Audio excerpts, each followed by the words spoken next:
ऐसा क्या दिन है आज?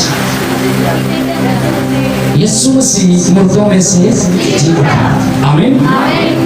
और पैदा बेशुमार हुए हैं, पैदा बेशुमार हुए हैं और दफन भी बेशुमार हुए हैं, लेकिन जिंदा एक ही हुआ है। हालेलुया। आमीन। जिंदा एक ही हुआ है जो जिंदा आसमान पर भी गया। आमीन। यीशु मसीह ने लाजर को जिंदा किया, उसके बाद वो भी जमीन पे ही क्या हुआ? मर गया। और भी बहुत से मुर्दे अलीशा ने, एलिया ने जिंदा किया, वो भी जमीन पर क्या हुए? मर गए। लेकिन यीशु मसीह एक वाहिद शख्स है जो किसी के जुल्म से, किसी के इख्तियार से नहीं मरा, उसने अपनी जान खुद दी है। आमीन। उसने कहा कि मैं अपनी रूह तेरे हाथों में सौंपता हूं, और यीशु जैसा कोई ना है ना होगा, वो एक ही है। आमीन। आमीन। और आज जो हमारी गवाही है, हम कैसे आगे दूसरों के साथ गवाही बांट सकते हैं, क्या काम करने की मुझे और आपको जरूरत है। आमीन। आए मेरे साथ निकालिए मुकद्दस मत्ती की मार्फत लिखवाया गया खुदा का कलाम, उसका 28वां बाब जी, उसकी 5 आयत से हम शुरू करेंगे। फरिश्ते ने औरतों से कहा, तुम ना डरो, क्योंकि मैं जानता हूँ कि तुम यीशु को ढूंढते हो, जो मसलूब हुआ था। वो यहाँ नहीं है, क्योंकि अपने कहने के मुताबिक जी उठा गया। आमीन। खुदा का कलाम पढ़ा और सुना जाना हम सब के लिए बाइस से बरकत हो। आमीन। अब यहाँ पर चंद औरतें कब्र पर अपने दस्तूर के मुताबिक खुशबूदार चीजें लेकर कब्र पर जा रही हैं, और रास्ते में सोच रही हैं कि हमारे लिए इतना बड़ा पत्थर कब्र से कौन हटाएगा, हमारे लिए इतना बड़ा पत्थर कब्र से कौन हटाएगा। आमीन। रास्ते में इनकी ये बातचीत चल रही है। मैं चाहता हूँ जरा आप इसकी पहली आयत भी पढ़ दे जरा। और सब्त के बाद हफ्ते के पहले दिन वो घूमते वक्त मरियम मगदलीनी और दूसरी मरियम कब्र को देखने आई। आमीन। मरियम मगदलीनी और दूसरी मरियम क्या देखने आई? कब्र को देखने आई। आमीन। अपने दस्तूर के मुताबिक सुबह सवेरे जब वो यीशु मसीह को दफन कर दिया, उसके बाद सुबह सवेरे सरगी वेले जरा जुलूस का 3-4 बजे असर उसका पस मंजर ये है कि मुकद्दसा मरियम और दूसरी औरतें कब्र पर जा रही है। आमीन। सुबह सवेरे। आमीन। लेकिन जब वो वहां पर पहुंची है, रास्ते में वो बातचीत कर रही है कि हमारे लिए कब्र से पत्थर कौन हटाएगा, हमारे लिए कब्र से पत्थर कौन हटाएगा। इतना बड़ा पत्थर कब्र पर रखा हुआ है, कोई हमारे पास जोरावर शख्स नहीं है जो पत्थर को हटाए, और ना हम में से कोई ऐसी है जो इतने बड़े पत्थर को हटा दे। पढ़े जरा आगे जल्दी से। जी दूसरी। और देखो एक बड़ा भूचाल आया, क्योंकि खुदावंद का फरिश्ता आसमान से उतरा और पास आकर पत्थर को लटका दिया। आमीन। और देखो एक क्या आया? भूचाल आया। आमीन। एक बड़ा भूचाल आया, क्योंकि खुदावंद का फरिश्ता आसमान से उतरा। क्योंकि खुदावंद का फरिश्ता कहां से उतरा जी? खुदावंद का फरिश्ता आसमान से उतरा। और मैं आज ये जब स्टडी कर रहा था, मैं क्या चीज़ लगता तो पहचान लगता तो फरिश्ता को जमीन की तरह। मैं ये सोच रहा था जब पढ़ रहा था, क्योंकि अक्सर भूचाल आते तो हो सकता है कोई ना कोई फरिश्ता उतरता और मैं भूचाल आता हूँ। अब यहाँ पर लिखा है भूचाल आया, क्योंकि खुदावंद का फरिश्ता आसमान से उतरा और पास आकर पत्थर को लुढ़का दिया और उस पर बैठ गया। आमीन। पत्थर को लुढ़का दिया और उस पर आकर क्या हुआ? उसकी सूरत बिजली की मानी थी। उसकी सूरत किसकी मानी थी? बिजली की मानी थी। यानी कि जब कोई शख्स आसमान से उतरता है, जब कोई शख्स भर जाता है, जब कोई खुदा में पस्त हो जाता है, उसकी सूरत बिजली की मानी हो जाती है। जब कोई शख्स खुदा की हजूरी से उतरता है, जब कोई खुदा के पास से होकर आता है, उसकी सूरत बिजली की मानिंद हो जाती है। एक बड़ी मिसाल हमें नजर आती है। खुदावंद के बंदा हजरत मूसा, बुजुर्ग मूसा, जब पहाड़ पर 40 दिन और 40 रात क्या करते रहे? खुदा के साथ बातचीत करते रहे, प्रेयर करते रहे। आमीन। और जब वो पहाड़ से नीचे आए तो उनका चेहरा ऐसे नूर उनके चेहरे पर था कि बनी इस्राएल उसके चेहरे पर निगाह नहीं कर सकते थे। आमीन। बनी इस्राएल उनके चेहरे पर निगाह नहीं कर सकते थे। इसी तरह ये फरिश्ता जिसकी सूरत किसकी मानिंद है? बिजली की मानिंद। आमीन। और उसकी पेशाब बर्फ की मानी सफेद थी। आमीन। उसकी पेशाब किसकी मानी थी? बर्फ की मानी सफेद थी। आमीन। और उसके घर से निगहबान कांप उठे और मुर्दा से हो गए। आमीन। निगहबान। अब ये निगहबान क्यों उन्होंने मुकर्रर की है? क्योंकि खुदावंद यीशु मसीह ने अपनी ज़बान मुबारक से कहा था। और मैं आपको बताता चलूं, यीशु मसीह की पैदाइश को, यीशु मसीह के पैदा होने को बहुत सी कौमें, कबीले, उम्मतें मानती हैं। और हम भी जो मसीहत में हैं, बड़े अफसोस के साथ कहना पड़ता है मुझे कि जितने भी हमारे इर्द गिर्द हमें नजर आ रहा है, ज्यादा हम क्रिसमस को सेलिब्रेट करते हैं। ऐसे ही है, ऐसे ही है। ये भी कोई मुझे लग रहा है कि किसी ने ना दबा दिया है। जिस काम की हमें मुनादी करनी चाहिए, जिस काम को हमें ऊंचा लेकर जाना चाहिए, उसको हमने नीचे लेवल पर रखा हुआ है। आमीन। क्योंकि यीशु मसीह के पैदा होने को हर शख्स को पता है। यीशु मसीह का पैदा होना हर एक कौम, कबीला, उम्मत जानती है। क्योंकि फरिश्तों ने आसमान से उतर कर यह खुशखबरी दी कि दाऊद के शहर में तुम्हारे लिए एक मुनज्जी पैदा होगा। आमीन। आमीन। फरिश्तों ने, गदरियों ने, मजूसियों ने, चरवाहों ने, नबियों ने, सरदार काहिनों ने ये सारी की सारी नबूवतें की, ये मुनादी की। लेकिन जब बारी आई मुझ पर और आप पर, हमने भी यीशु मसीह की ज्यादा पहली आमद पर जोर दिया। यीशु मसीह के पैदा होने के दिन को ज्यादा जोश और जज्बे के साथ मनाया। और अक्सर आप देखते हैं कि जब क्रिसमस शुरू हो जाता है, दिसंबर का पहला दिन ही शुरू हो जाता है, तो लोग हर एक को मुबारकबादी देना क्या करते हैं? शुरू हो जाते हैं। आमीन।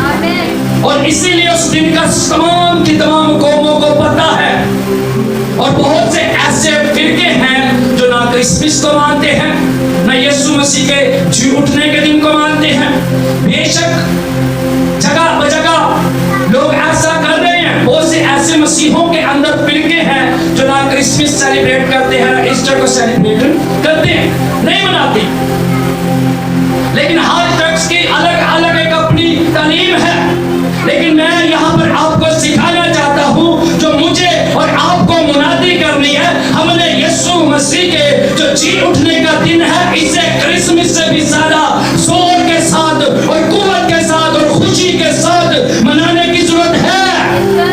क्योंकि पैदा सारे हुए हैं, आसमान पर जी उठकर एक ही गया और जिंदा मसीह। आमीन। आमीन। पैदा बेशुमार हुए जो मेरे लिए और आपके लिए गवाही है, हमने उसे गवाया हुआ है। और जो ही क्रिसमस स्टार्ट होता है, क्रिसमस सीजन, बड़े बड़े चैनलों, टीवी चैनलों पर लोग लगे होते हैं। लेकिन मैंने पूरे इस 40 दिनों में नहीं देखा किसी चैनल पर आके किसी ने सबसे पहले जब पहला रोजा ही शुरू हो तो कह दिया हो कि आपको मसीह का जी उठना मुबारक हो। किसी से ये खबर मुझे नहीं मिली। और मैं इस बात पर बेशुमार लोगों के साथ बहस कर चुका हूं कि जो मुनादी मुझे और आपको करनी है, वो मुनादी मसीह के जी उठने की है। हवाला हम पढ़ेंगे, आगे पढ़े जल्दी से, फिर समझ आएगी आप। आओ ये जगह देखो जहाँ खुदावन पड़ा था, और जल्द जाकर उसके शागिर्दों से कहो कि वो मुर्दों में से जी उठा है, और देखो वो तुमसे पहले गलील को जाता है। आमीन। और यहाँ पर लिखा, और जल्द जाकर उसके शागिर्दों से कहो। किसके शागिर्दों से? यीशु के। अब मुझे एक बात बताएं, जब यीशु की पहली आमद हुई है, यीशु मसीह की जब वो पैदाइश हुई है, तो फरिश्ते भी आके बता रहे हैं। आमीन। आमीन। ये काम क्यों नहीं फरिश्तों ने बोला कि जाकर उसके शागिर्दों को बताओ कि वो जी उठा है? हाँ? मजूसी दूर से देखकर सितारे को उस जगह तक पहुंच चुके हैं जब यीशु जहां पर है वहां पहुंच गए हैं, लेकिन यहां पर उस फरिश्ते ने खुद जाकर नहीं शागिर्दों को बताया।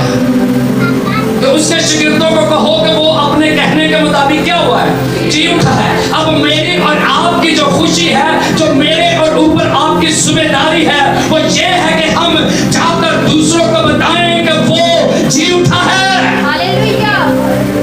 2000 साल गुजर गए, वो जमीन पर आया, अपना तमाम काम किया उसने, और उसने कहा तमाम हुआ। उसके बाद ये फरिश्ते ने फिर कहा कि जाओ उसके शागिर्दों को बताओ। आमीन। आमीन। जाओ उसके शागिर्दों को बताओ कि वो क्या हुआ है? जी उठा है। अब मुझे और आपको इस बात पर गौर करने की जरूरत है कि ये फरिश्ता ने जिम्मेदारी मुझ पर और आप पर लगाई है कि हम जाकर बताएं कि वो क्या हुआ है? जी उठा है। वो क्या हुआ है? जी जी उठा है। जाकर फरिश्तों उसके शागिर्दों को क्या कर दो? बता दो। आमीन। कि वो जी उठा है। अब यीशु मसीह के जी उठने के बाद ये फरिश्ते ने पहली बात उनसे की। आमीन। कि जाओ, अब मुझे और आपको खुदावन का फरिश्ता कहता है, जाओ उसके लोगों को बताओ कि वो जी उठा है। जैसे हम क्रिसमस को बड़े जोर के साथ सेलिब्रेशन करते हैं, हमें उससे भी ज्यादा यीशु मसीह के जी उठने को सेलिब्रेशन करने की जरूरत है। आमीन। यीशु मसीह के जी उठने को, क्योंकि यीशु मसीह की मौत कोई हादसाती तौर पर नहीं हुई। जो कुछ खुदा के कलाम में लिखा हुआ था वो सारी की सारी बातें पूरी हुई। आमीन। और ये अज़ल से ज़िबा किया हुआ बना है। आमीन। आमीन। अब जब खुदा का बंदा बाप अब्राहम कुर्बानी के लिए अमोरिया के पहाड़ पर जाते हैं। आमीन। और किसके साथ लेकर जाते हैं? एक बेटा खुदा ने दिया, वो भी 100 साल की उम्र में। 100 साल की उम्र में खुदा ने उसे बेटा दिया, और खुदा ने उससे कहा कि ये तू मेरे लिए कुर्बान कर दे। तू मेरे लिए क्या कर दे? मेरे लिए कुर्बान कर दे। और अब्राहम के दिल में बहुत सी बातें आई होंगी। ऐसा है, उसके दिल में कुछ नहीं है, जो कुछ खुदा ने कहा उसने। आमीन। 100 साल के बाद खुदा ने एक बेटा दिया, और वो भी खुदा वापस मांग रहा है कि तू मेरे हजूर में क्या कर दे? कबूल कुर्बान कर दे। आमीन। अब हुआ क्या? आइए जरा पैदाइश की किताब 22वें बाब में चले, जरा जल्दी से 6 आयत से पढ़े जरा। और इब्राहिम ने सोखरी कुर्बानी की लकड़ियां लेकर अपने बेटे इसहाक पर रखी। आमीन। और किस पर रखी? यहाँ पर मुझे इन बातों पर गौर करना है। किस पर रखी? इसहाक पर रखी। और वो कहाँ जा रहा है? अमोरिया के पहाड़। आमीन। लकड़ियां उसने कंधे पर रखी, और यीशु के सलीब कहाँ थी? कंधे पर। आमीन। जी आगे पढ़े जरा। और आग और छतरी अपने हाथ में ली, और दोनों इकट्ठे रवाना हुए। तब इसहाक ने अपने बाप इब्राहिम से कहा, ऐ बाप। उसने जवाब दिया कि ऐ मेरे बेटे, मैं हाजिर हूँ। उसने कहा, देख आग और लकड़ियाँ तो हैं, पर सोखरी कुर्बानी के लिए बरा कहाँ है? इब्राहिम ने कहा, ऐ मेरे बेटे, खुदा आप ही अपने वास्ते सोखरी कुर्बानी के लिए बरा मुहैया कर लेगा। बेटे की कहानी है। इसकी बाप और बेटे की कहानी है। अब बेटे ने कहा, ए बाप, लकड़ियां भी हैं। क्या है? लकड़ियां भी हैं, छुरी भी पास है,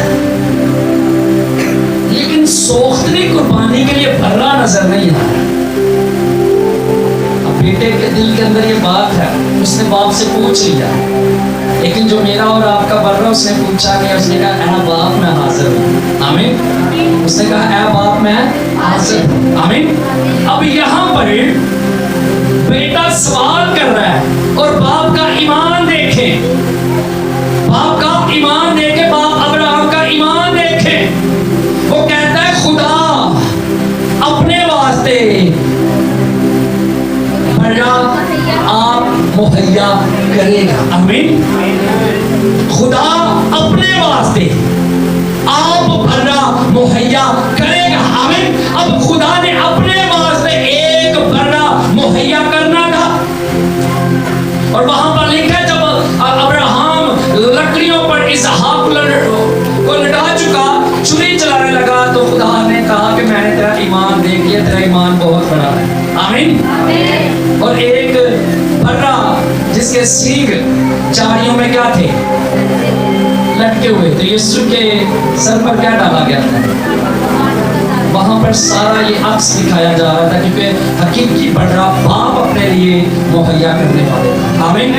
आमीन। और जिसके बारे में यूहन्ना कहता है, अब्राहम वहां पर कह रहा है, खुदा अपने वास्ते आप भर्रा मुहैया करेगा, खुदा अपने वास्ते आप बहुत भर्रा मुहैया करेगा। और यूहन्ना लोगों का इशारा करता, देखो ये खुदा का भर्रा है, देखो ये खुदा का भर्रा है जो जहां के गुनाह उठा ले जाता है। अब यहाँ पर यूहन्ना ने कहा, देखो ये खुदा का भर्रा है। आमीन। कोई दूसरा तीसरा नहीं, ये खुदा का भर्रा है, जिसके बारे में अब्राहम पहले ही पेशेंगोई कर रहा, खुदा अपने वास्ते, आमीन, आप भर्रा मुहैया करेगा। आमीन। और फिर यूहन्ना उस बात को पूरा करता है, इसलिए यूहन्ना को पहले भेजा गया। आमीन। क्योंकि वो यीशु मसीह की राह को तैयार करने आया था। इसलिए यूहन्ना जब उसे देखता है और लोगों को कहता है, देखो ये है खुदा का भर्रा, जिसकी पेशेंगोई हजारों साल पहले हो चुकी, अब वो जाहिर हुआ है। इसीलिए वो कहता है, ये खुदा का भर्रा है जो जहान के गुनाह उठा ले जाता है। आमीन। आमीन। मेरी और आपकी मुनादी इस बात पर है कि जाओ मेरे शागिर्दों को बताओ, यीशु मसीह के शागिर्दों को बता दो कि वो जी उठा है। और वहां सबसे पहले कौन पहुंची थी? हाँ, बहनें। आमीन। और गिरजाघर में भी सबसे पहले बहनें ही आती हैं। आमीन। और बहनें ही जाके मुनादी करती है कि चर्च आया, खुदा दिया बंदिया। ऐसा ही है, ऐसा है कि नहीं? आमीन। अब मेरे अजीजों, जब हम रोमियो के खत के अंदर आ जाते हैं, उसके 5वें बाब के अंदर यहाँ पर लिखा, एक आदमी के सबब से, एक आदमी के सबब से क्या हुआ? एक आदमी के सबब से गुनाह दुनिया में आया, और गुनाह के सबब से मौत दुनिया में आई। और वही मौत सब आदमियों में क्या हुआ? मेरा साथ दे सर, वही मौत सब आदमियों में, क्योंकि सबने गुनाह किया और खुदा के जलाल से, आमीन, सबने गुनाह किया और खुदा के जलाल से क्या है? खाली है। अब यहाँ पर एक आदमी के गुनाह के सबब से सारी की सारी उम्मत, सारी की सारी नस्लें इंसानी गुनाह की हालत में थी। और जब तक कोई पाक बेऐब भर्रा कुर्बान ना होता, सारे इंसानों की खलासी होने वाली नहीं थी। आमीन। अब मुकद्दस पौलुस कलीसिया को मुखातिब कर रहा है कि एक आदमी के सबब से गुनाह दुनिया में आया, और वो कौन सा आदमी था? हाँ, नहीं, आदम तो नहीं था। हाँ, तो आदम ही था, तो था कि बंदो एक आदमी के सबब से। आमीन। यानी कि दोनों वो एक ही थे। वो क्या थे? थे, क्योंकि जब खुदा ने जोड़ दिया तो उसने कहा तुम आज से दो नहीं क्या हो, एक ही थे वो। आमीन। और आदम और हवा के सबब से गुनाह दुनिया में आया, और वही गुनाह हर एक शख्स के अंदर जो औलाद उनके पैदा हो रही थी, वो गुनाह उनकी औलादों के अंदर जा रहा था, क्योंकि वो गुनाह नाफरमानी उनके खून के अंदर थी। और आज भी जब तक हम गुनाह का इकरार नहीं करते, अपने गुनाहों से तौबा नहीं करते, यीशु मसीह के नाम में अपने आप को पेश नहीं कर देते, हमारे ब्लड के अंदर गुनाह रहता है, हमारे ब्लड के अंदर। और वही गुनाह जब हमारी आगे औलाद पैदा होती है उसमें ड्रिवन होता जाता है, जब तक इकरार नहीं है मुंह से, जब तक इकरार नहीं है। अब आदम ने गुनाह किया, लेकिन वो गुनाह उसकी नस्ल के अंदर, बाद में उसके आगे उसकी नस्ल के अंदर वो आहिस्ता आहिस्ता, इसीलिए मुकद्दस पौलुस फरमाते हैं एक शख्स के सबब में गुनाह दुनिया में आया, और गुनाह के सबब से मौत दुनिया में आई, और मौत यूं ही सब आदमियों में फैल गई, क्योंकि सब ने गुनाह किया। आमीन आमीन। कितने लोगों को समझ आ रही है? एक आदमी के सबब से, यानी कि बाप किससे? आदम से। आमीन। गुनाह शुरू हो गए, और आहिस्ता आहिस्ता आगे नस्ल बढ़ती रही और गुनाह होता रहा। आमीन। इसीलिए तो सबसे पहले उधर ही इंसाफ होना शुरू कर दिया उन दोनों भाई। एक ने कुर्बानी गुजरानी किसकी कबूल हुई थी? हाबिल की। और दूसरा कौन था उसके साथ? उसकी कुर्बानी क्यों कबूल नहीं हुई थी? हाँ, बच्ची कुची लाया था। आमीन। और हाबिल ने क्या किया? सबसे पहले अब यहाँ पर बात सीखने वाली है, वहां पर अभी तक शरीयत उनको नहीं दी गई, कुछ भी दिया नहीं गया, लेकिन कुर्बानी खुदा वहां पर कबूल कर रहा है। आमीन आमीन। वहां पर कुर्बानी खुदा कबूल कर रहा है। और हाबिल ने क्या किया कि अपने जो उसके पास बर्रे थे, सबसे खूबसूरत और बना हुआ बछड़ा, आमीन, दिखने में सही डैशी किस्म का, वो खुदा के ज़ूर में लाया। किसके ज़ूर में लाया? खुदा के ज़ूर में लाया। और खुदा ने उसकी राहत अंगेज क्या किया? खुशबू ने। आमीन। अब ये नहीं कि वो सब्जियां लेकर आया इसीलिए उसकी कबूल नहीं हुई, वो पहले दुनियादारी के काम निपटाता रहा, फिर उसे याद आया कि खुदा ने कुछ देना है, खुदा को भी कुछ दे दूं। और वो फिर जो कुछ बचा था ना बाद में, यानी कि पहले सारा हिस्सा काट कुट के चाचे ताए मामे पुपियां सब ना रिश्ता हो, हिस्सा काट कुट के बाद जो कहते चलो खुदा ने कुछ दे दिया, जब वो सड़े थोड़े से फल वगैरह ला के खुदा के ज़ूर में गुजरा है। लेकिन वहां पर हाबिल की कुर्बानी खुदा ने मंजूर की, क्योंकि वो सबसे अव्वल दर्जा खुदा को दे रहा था, वो सबसे अव्वल दर्जा खुदा के ज़ूर में गुजरा रहा था। आमीन। और आज भी कलीसिया के अंदर बहुत से ऐसे लोग हैं, बहुत से लोग, और जो बाद में हमें ऑनलाइन भी देखेंगे, तो उन सब के साथ मैं बात कर रहा हूँ। आज भी जब खुदा के हिस्से की बारी आती है, खुदा के काम में कुछ करने की बारी आती है, हम काहिन के जैसा हम रोल अदा करते हैं। आमीन। हाबिल जैसा जो करता है खुदा उसे ब्लेस भी करता है। आमीन। हम अक्सर कर जाते हैं, हम कर जाते हैं, और ये नजर भी आता है, इर्द गिर्द के माहौल में हमें नजर आता है बेशुमार। वो चल खैर या जी दे दो खैर कर, वो एक पैकेट के होता बातें की लोखा गिराते सानू।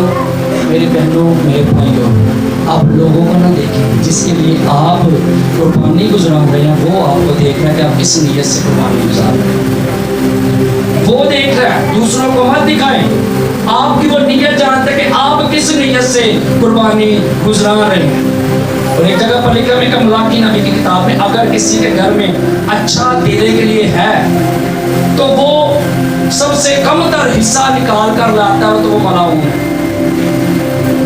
अब यहाँ पर उसकी कुर्बानी कबूल हो चुकी थी। आमीन। अब यहाँ पर हसद शुरू हुई, क्योंकि गुनाह कहाँ था? खून के अंदर गुनाह था। कहाँ था? खून के अंदर गुनाह था, क्योंकि गुनाह नस्ल इंसानी उनके बाप से शुरू हो चुका था, उनके बाप से शुरू हो चुका था। क्यों?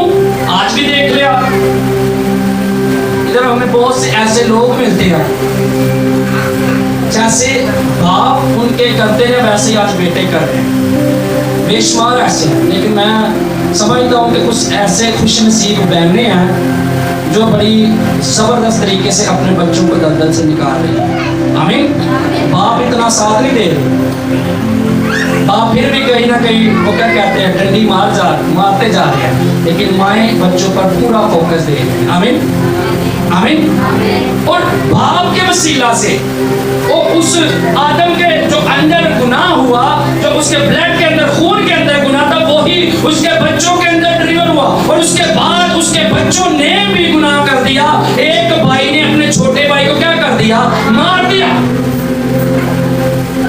और इसीलिए खुदा का बंदा पलूस फरमाता है एक आदमी के सबब से गुनाह दुनिया में आया और वो गुनाह सब में फैल गया। आमीन। वो गुनाह कहाँ फैल गया, सब में फैल गया, क्योंकि सब ने गुनाह किया और खुदा के जलाल से क्या है। और यीशु ने क्यों खून बहाया जी, बोले विश्व में बात कर रहा था, क्यों खून बहाया। हाँ, खून इसीलिए बहाया गया। और भी तरीके से यीशु मसीह को मार दे दिया जा सकता है, और भी तरीके हैं, लेकिन जब तक खून ना बहता तब तक आपका और मेरा खून पाक नहीं हो सकता। आमीन आमीन। क्योंकि अब यीशु मसीह का जब हम अपनी जुबान से इकरार करते हैं, मानते हैं कि वो मेरे गुनाहों के लिए हुआ और दफन हुआ, फिर हमारे जो खून के अंदर गुनाह वो जाना शुरू हो जाते हैं। क्यों? क्योंकि हम यीशु मसीह का खून अपने बदन पर मांग रहे होते हैं। आमीन आमीन। और खून तो खून ही पाक करता है। हालेलुया।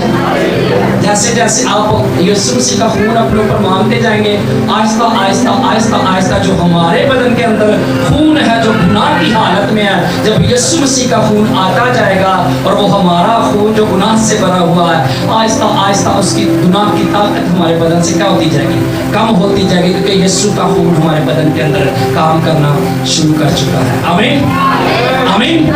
इसीलिए यीशु मसीह ने खून बहाया और उसने कहा जाओ यीशु के शिगिर्दों, उनके शिगिर्दों से कहो कि वो क्या हुआ है, जी उठा है। आमीन। मुझे और आपको ये मुनादी करनी है कि यीशु मसीह जी उठा है। जितनी आप खुशी यीशु मसीह के पैदा होने के दिन पर करते हैं, उससे ज्यादा खुशी आप यीशु मसीह के जी उठने पर किया करें। आमीन।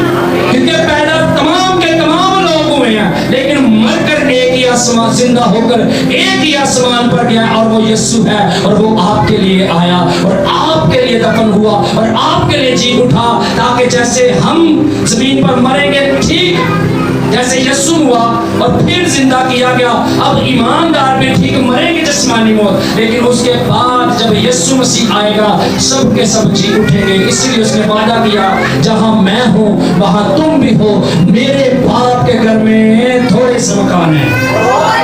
कितने मकान हैं? बहुत से मकान है। हालेलुया। उसने कहा मेरे बाप के घर में बहुत से मकान है, अगर ना होते तो मैं तुमसे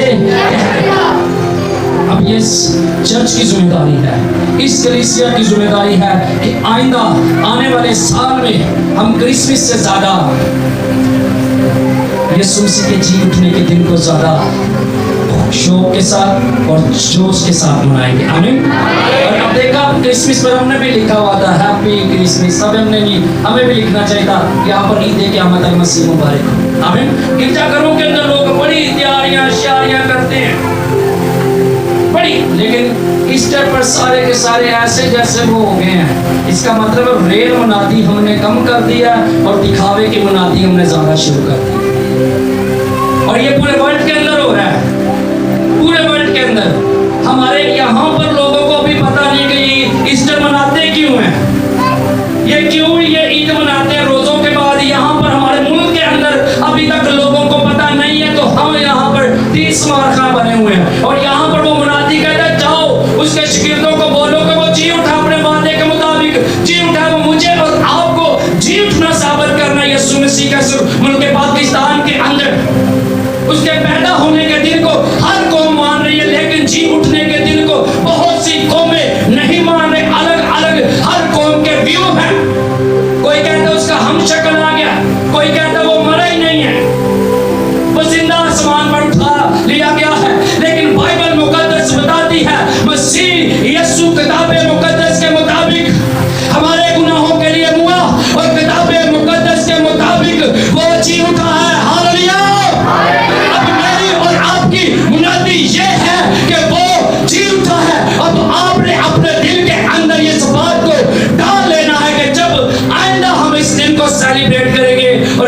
से ज्यादा इस बात पर हम जोर देंगे कि यीशु जी उठा है। आमीन। हमारी मसीही कौम की हालत बहुत बुरी हो चुकी है, बहुत बुरी। हमने एक जैसे टाइम पीस चल रहा है ना, ऐसे मसीह कौम को हमने चलाया हुआ है। ऐसे हम घूम रहे हैं एक ही गोलदारे के अंदर। अब इससे बाहर निकलने की जरूरत है मेरी बहनों, मेरे भाइयों, क्योंकि अब उसकी आमद बड़ी जलाली होने वाली है। कोई भी ऐसा शख्स, मैं चाहता हूं इस गिरजाघर से हर एक शख्स आसमान की बादशाह का वारिस बने। आमीन। फिर हमारी मुनादी रंग लाएगी, फिर हम यीशु मसीह के साथ बादशाही करेंगे। और हम जब तक इसी गोल चक्कर में घूमते रहेंगे, हम दिसंबर में क्रिसमस और ठीक रोजों का सीजन, तमाम ऐसे के ऐसे चक्रों में हम घूमते रहेंगे, कभी भी हम हकीकी मुनादी को नहीं समझेंगे। आमीन। हर बात आप करें, लेकिन यीशु मसीह की जो रेल मुनादी है, जो फरिश्ता उसे हुक्म दे रहा है, पहली जब यीशु मसीह की